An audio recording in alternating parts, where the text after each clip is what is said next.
first of all, I want to make sure everybody knows that I'm an immigrant, or I'm the son of an immigrant, if you can't tell.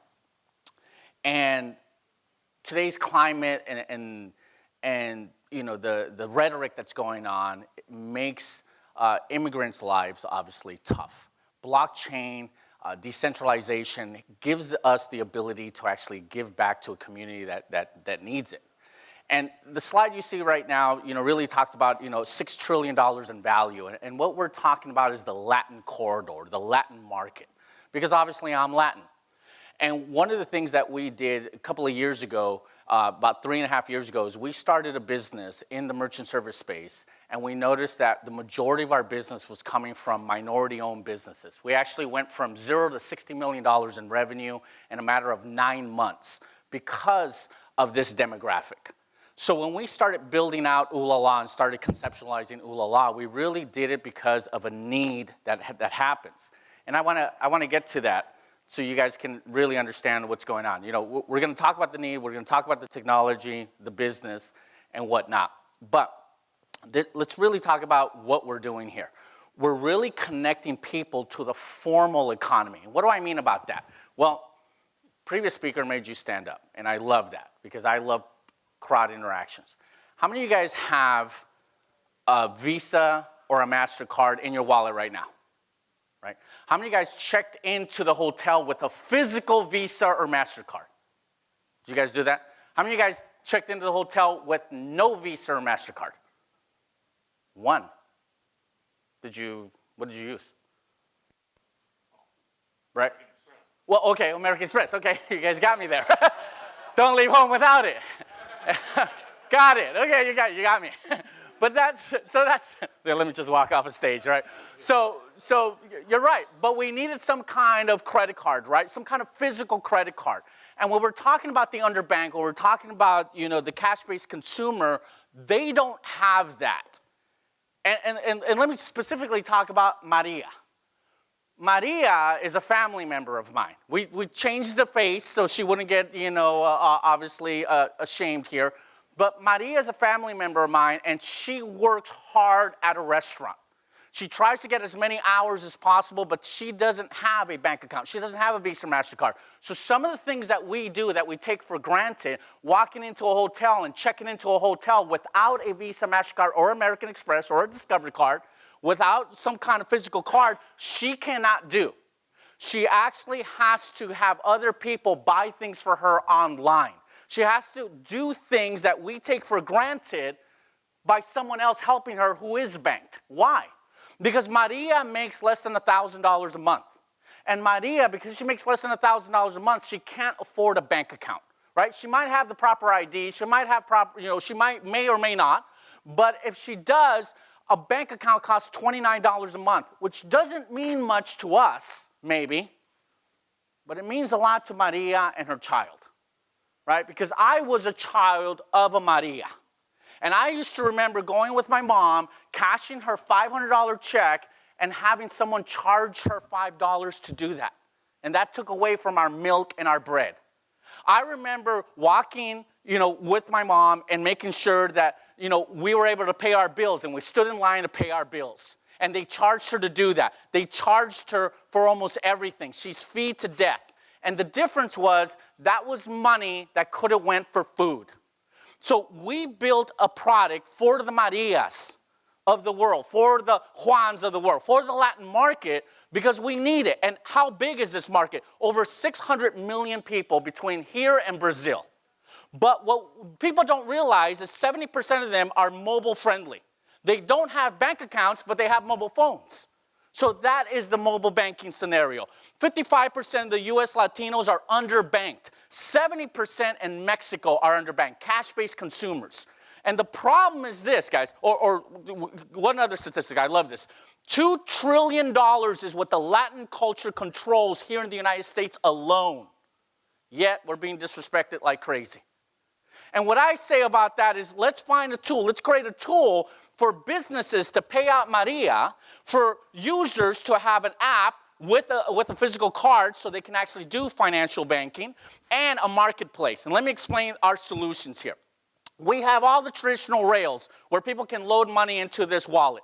You load money in the wallet through 150,000 different locations on 7-Elevens, Walgreens, all the traditional rails. But we needed to find a way to do non-traditional loading.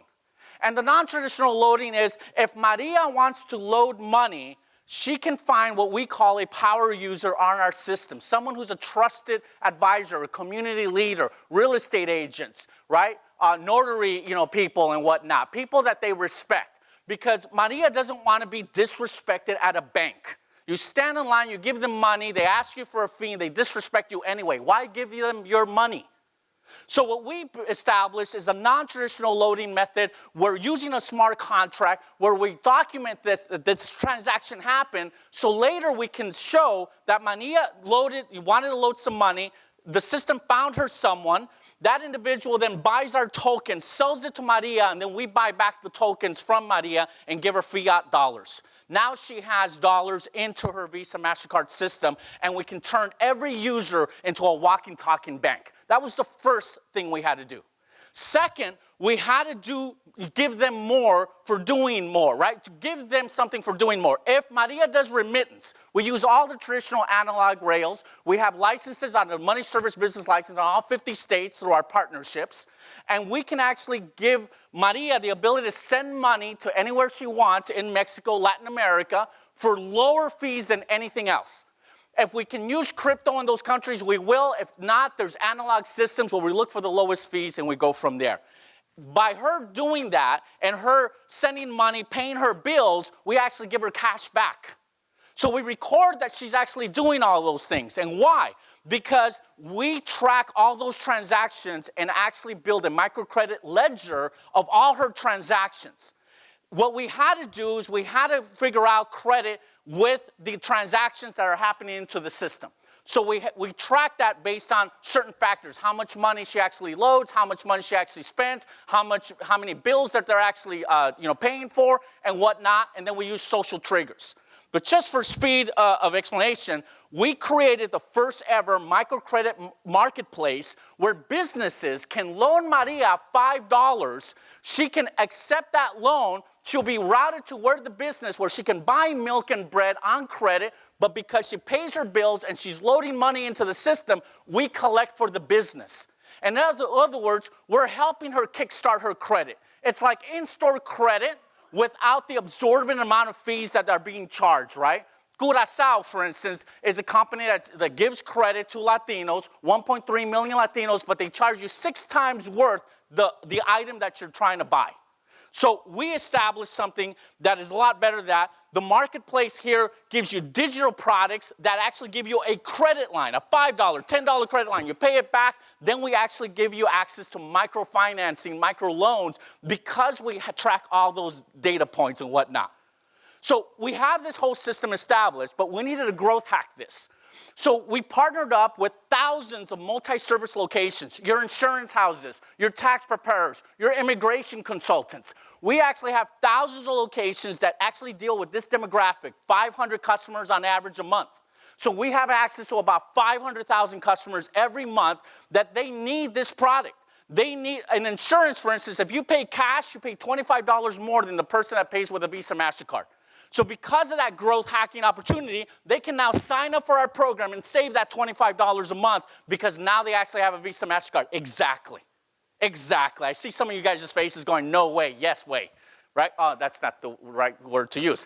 But our team is phenomenal. Our CEO has been working in the risk management section for merchant services. We provide merchant services for multi-level marketing companies and whatnot. So that's why we're partnering up with multi-level marketing companies as well to pay out their Marias or their Juans all over the world, right? We have one company that has 150,000 agents. They're going to use our platform to pay out their people, but our team manages all that from risk management.